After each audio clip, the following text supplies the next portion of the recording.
Hello, and welcome to Tips for Tuesday. This is session number 5.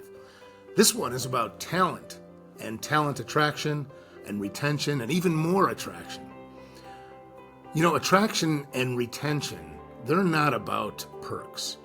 They're about purpose. People stay when they feel connected and they feel recognized and they're growing toward a future that matters to them personally. So clarity and communication of purpose, which is something we talked about in the first 4 tips, are important because people stay where they feel connected, valued, and inspired. And cultures with a clear purpose are like a magnet for talent. We work with several examples. For instance, Raymour & Flanigan and C&D Advertising and some of the newer companies that are emerging in our area like Wolfspeed and Danfoss. So tip number 1 is link individual purpose to your organizational mission. Because when people see how their work matters, they stay and they give more. So regularly ask your employees, how does what you're doing today connect with what matters to you personally? If they can't answer that, then you have a coaching opportunity, and it's not a performance issue. So train managers to help employees see the personal connection between their own job, their own tasks, and their life goals. From Leading the High Energy Culture, my book, high-performing leaders repeatedly connected individual purpose to team and organizational success. That's what creates energy. Tip number 2, tell the story over and over. It's been said that something needs to be communicated 7 times to be fully understood. Purpose is not a one-time announcement. It's a drumbeat.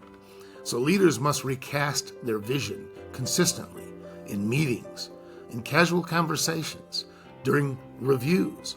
Share customer success stories, mission moments, and personal leadership reflections to make organizational purpose come alive. John Maxwell says, leaders are dealers in hope. And Kouzes and Posner say, encourage the heart, because it's all about consistent emotional connection. Tip number 3 is recognize strengths, not just results. You know, people stay where they are seen for who they are, not for what they do. So shift recognition from only outcomes and metrics like sales quotas and EBITDA to include strengths. Things like, hey, I see how your positivity has lifted the team last week in a very important situation. Or your strategic thinking really helped shape this project. Thank you. So we teach managers how to notice and name strengths in action, which is a powerful retention tool.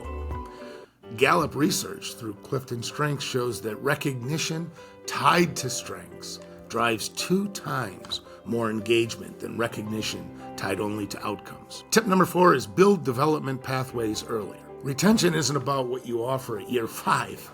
It's about what you offer at month 5, or even for entry-level hires. Map out the potential growth paths. These are things that in your coaching conversations will help people discover their own aspirations. Show new hires where they could be in 1 year or 3 years or even 5 years. Better still, start in the schools.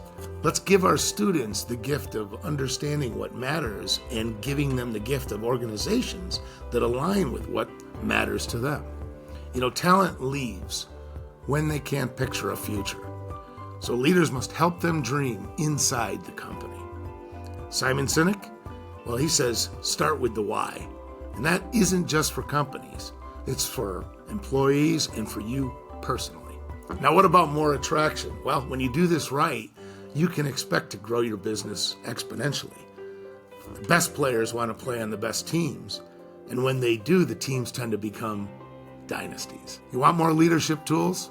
Visit DonelliPartners.com for resources, for coaching, and for other elements of leadership development that are really important to your personal development.